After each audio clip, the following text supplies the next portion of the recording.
de retentissement. Il y a des complications néonatales précoces. Parmi ces complications, donc, on a les complications neurologiques, telles que l'asphyxie périnatale, qui réalise un tableau d'encéphalopathie anoxique-ischémique. Donc, pour le diagnostic, au cours de l'accouchement, c'est les anomalies du rythme cardiaque fœtal, l'acidose fœtale, c'est-à-dire pèse du scalp inférieure à 7. Les critères à la naissance, c'est le score d'Apgar bas inférieur à 7 à la 5e minute. Donc, cette encéphalopathie, il faut anoxique-ischémique, il faut faire la classification pronostic de Sarnat. Okay. Et il faut savoir que le pronostic de cette asphyxie périnatale est mauvais s'il y a une acidose métabolique associée. Les complications pulmonaires, on a l'inhalation du liquide amniotique méconial, qui est très fréquent, c'est le post-terme. Donc, cliniquement, va se manifester par une détresse respiratoire immédiate, s'aggravant lentement.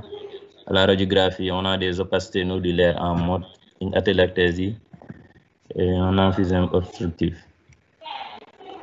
Pour les complications métaboliques, on a l'hypoglycémie. Donc, il faut contrôler de façon systématique la glycémie dès la naissance. Donc, elle va se manifester cliniquement par une hypotonie, une altération de la conscience, des convulsions. Sur le plan paraclinique, le dextro est inférieur à 0,45 g par litre. Et pour prévenir cette hypoglycémie, il faut faire une alimentation précoce, c'est-à-dire une mise au sein dans la première heure ou une perfusion de sérum glucosé si la maman n'est pas disponible.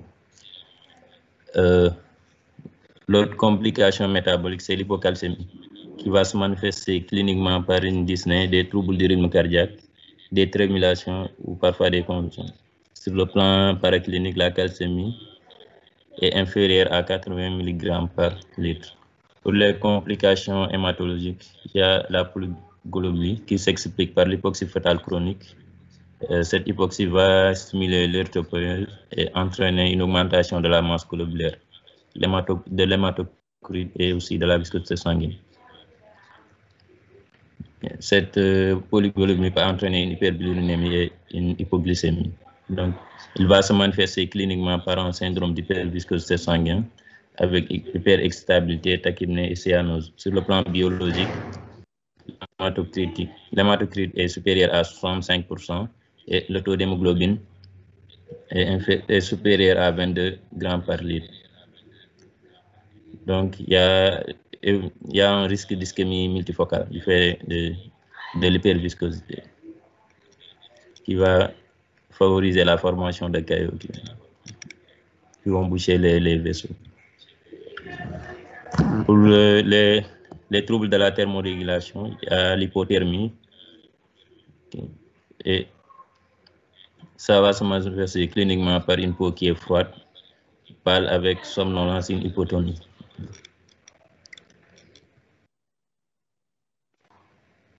Donc, parmi aussi le diagnostic de retentissement, on a des troubles de la croissance, tels que la macrosomie fœtale.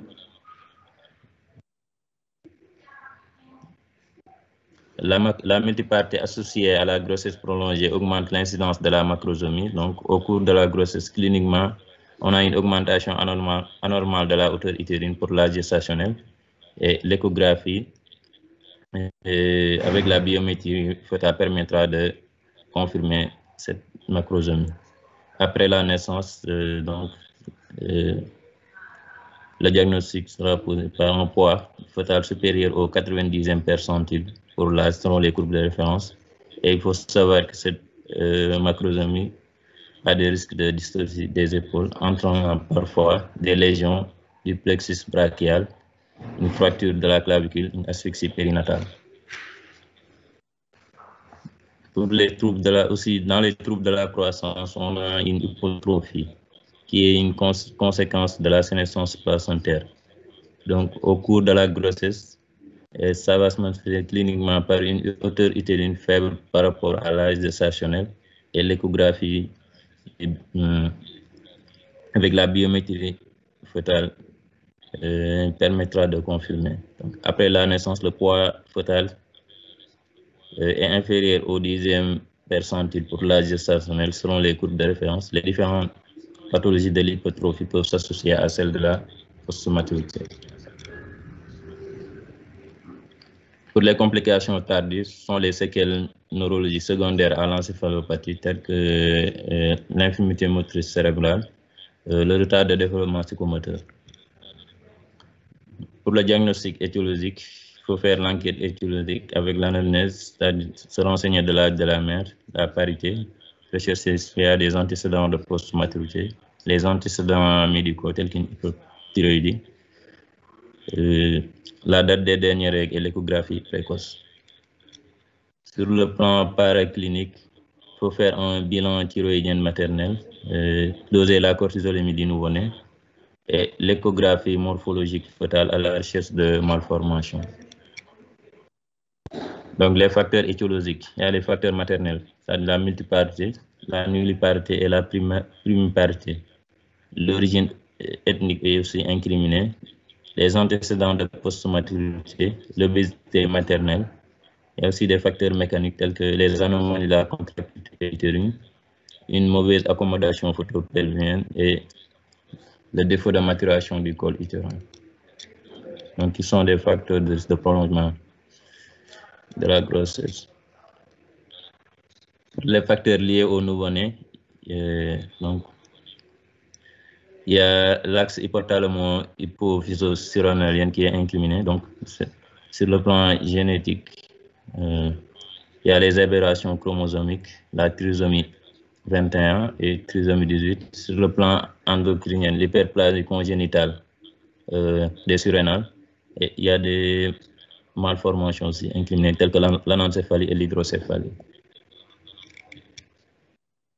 Donc, concernant la prise en charge du nouveau-né post-mature, au début, il faut prévenir les complications et les traiter au cas échéant.